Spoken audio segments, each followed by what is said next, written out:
ନମସ୍କାର ସାଙ୍ଗମାନେ, good afternoon ସାଙ୍ଗମାନେ। ବର୍ତ୍ତମାନ ମୋର କିଛି ବାପା ମାଆଙ୍କ ବିଷୟରେ ଅନୁଚିନ୍ତା ମନେ ପଡ଼ିଛି, ଆପଣଙ୍କୁ ଜଣାଉଛି। ଭଲ ଭାବରେ ଭିଡ଼ିଓଟି ସମ୍ପୂର୍ଣ୍ଣ ଦେଖିବେ, ମନ କଲେ ଲାଇକ୍ ସେୟାର କରିବେ, ଆପଣଙ୍କୁ ବିଶେଷ ଅନୁରୋଧ। ମନେ ରଖନ୍ତୁ ସାଙ୍ଗମାନେ, ମା' ବାପା ବୟସରେ କେବେ ହେଲେ ବୁଢ଼ା ହୁଅନ୍ତି ନାହିଁ ଆଜ୍ଞା। ସେ କେବଳ ଚିନ୍ତାରେ ବୁଢ଼ା ହୋଇଯାଆନ୍ତି। ସାଙ୍ଗମାନେ, ଏହା ପିଲାମାନଙ୍କୁ କଷ୍ଟ ହୋଇପାରେ, କିନ୍ତୁ ସତ ଅଟେ ଯେତେବେଳେ ପିଲାମାନେ କାନ୍ଦନ୍ତି, ସାରା ସାହି ପଡ଼ୋଶୀ ଗାଁ ଲୋକ ସମସ୍ତେ ଜାଣନ୍ତି। କିନ୍ତୁ ବାପା ମା' ଯେତେବେଳେ କାନ୍ଦନ୍ତି, ପଡ଼ୋଶୀ ତ ଦୂରର କଥା, ଘର ଲୋକ ମଧ୍ୟ ଜାଣିପାରନ୍ତିନି।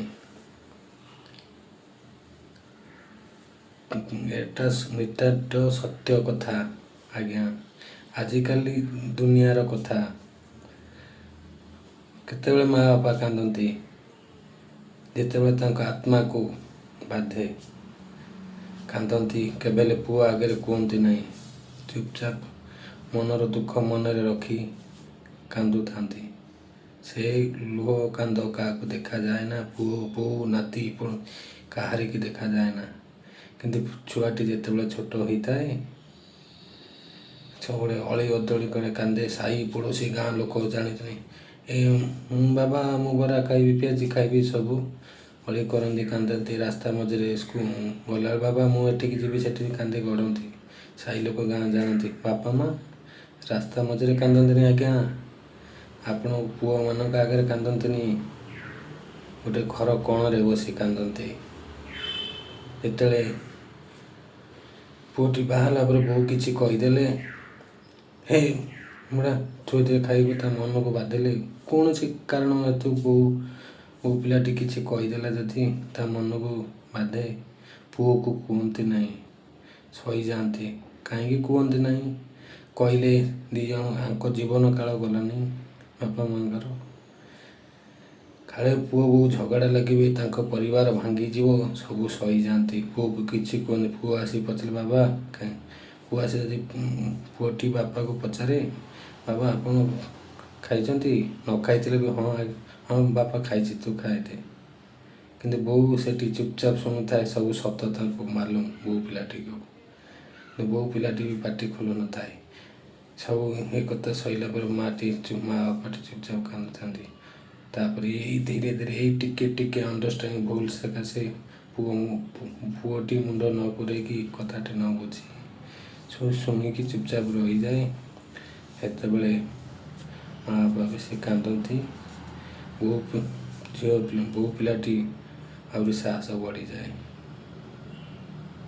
ଦୟାକରି ସବୁ ପୁଅ ବୋଉମାନଙ୍କୁ ଅନୁରୋଧ, ବାପା ମା' ପ୍ରତି ଅତ୍ୟାଚାର କରନ୍ତୁ ନାହିଁ। କେବେ ହେଲେ ଆପଣ ଜୀବନରେ ବାପା ମା' ପ୍ରତି କର୍ତ୍ତବ୍ୟ ଅବହେଳା କରନ୍ତୁ ନାହିଁ। ଆପଣ ବି ଦିନେ କାଲି ସକାଳେ ମା' ବାପା ହେବେ। ସେତେବେଳେ ଆପଣ କର୍ମ କେହି ନେଇଯିବେନି। କର୍ମର ଫଳ ଦିନେ ଦିନେ ପାଇବେ। ଏ ହାତର କର୍ମ ଏ ହାତ ନେବ ନାହିଁ, ଏ ହାତର କର୍ମ ଏ ହାତ ନେବ ନାହିଁ। କଥାଟି ମନେ ରଖିବେ। ସାନ ଭାଇର ଅନୁରୋଧ, କେବେହେଲେ ମା' ବାପାକୁ ଅତ୍ୟାଚାର କରନ୍ତୁ ନାହିଁ। ସବୁବେଳେ ନିଜର ମା' ବାପ ଘରେ ଯେମିତି ଆପଣ ବୋଉ ପିଲାଟି ମନେ ରଖିବେ, ଯେତେବେଳେ ବାପ ଘରେ ଆପଣ ଜନ୍ମ ହୋଇଥିଲେ ନିଜ ବାପା ମା' ଭାବୁଥିଲେ, ଯେତେବେଳେ ଶାଶୁ ଘରକୁ ଆସିଲେ ତାଙ୍କୁ ନିଜର ବାପା ମା' ଛୁଆ ଭଳି ଦେଖିବେ। ଶ୍ୱଶୁର ଶାଶୁଙ୍କୁ ଛୁଆ ଭଳି ଦେଖିବେ। ଆପଣ ଦେଖିଲେ ଆପଣ ଜୀବନଟା ସୁଖମୟ ହେବ। ତାଙ୍କ ହସ ଆଶୀର୍ବାଦ ରହିଲେ ଆପଣ ବହୁତ ଆଗକୁ ଯିବେ। ତାଙ୍କ ପ୍ରତି ଅତ୍ୟାଚାର କରନ୍ତୁ ନାହିଁ।